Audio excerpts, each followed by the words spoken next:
السلام علیکم ورحمت الله.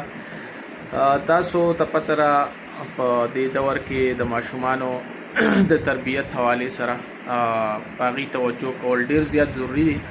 داغي منځ برابرول، داغي ناظر قرآن برابرول، داغي تجوید برابرول، دا شان داغي اخلاقی تربیت کول هغه لکېږي چې مونږه داغي سحر ماخام د تربیت توجه او دغه شان وخت ورکول باغی باندې لکه فوکس کو نو ان شاء الله ماشومان به بیا خی او چې غټیږي نو ان شاء الله غته تربیت چې کوم اثر یې هغه خامخا بیا ظاهریږي. دا زما سره وړه ورې راکې ولاړ ده. څنګه سورې فاتحه ویل شي؟ سورې فاتحه وایا. الحمد شریف وایا.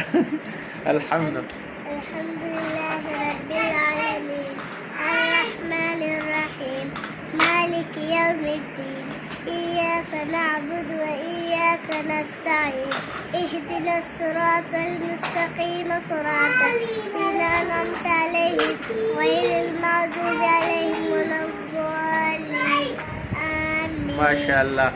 نو بھئی دا وړه ده ماشاءالله سورې فاتحه یاد کړی دا. هغه شان سورې اخلاص ویل شي. قل هو الله احد او قل هو الله احد الله الصمد لم يلد ولم يولد ولم يكن له كفوا احد الله اكبر. ماشاءالله. نو مخې ته بس منظم دا کوي منظم الحمدلله د دې وکال نه دي پورا خو بهرحال 15 شپږ کاله خو دغه ناظره باندې قرآن هم یاد کړی دی او ورسره اسکول سبق ورسره چې هغه منځ او اخلاقی تربیت د هر څه الحمدلله په دې باندې توجه ده.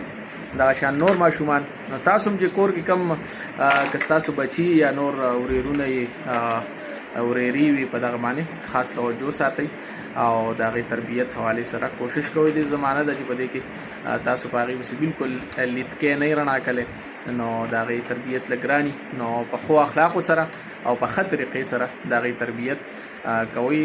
ګپ شپ هم ورسره لګوئ، مینه هم ورکوئ، کله کله ورته قارېږئ هم چې کله که وران کار کوي انشاءالله د هغې تربیت به په ښه طریقې سره کېږي. شکریه.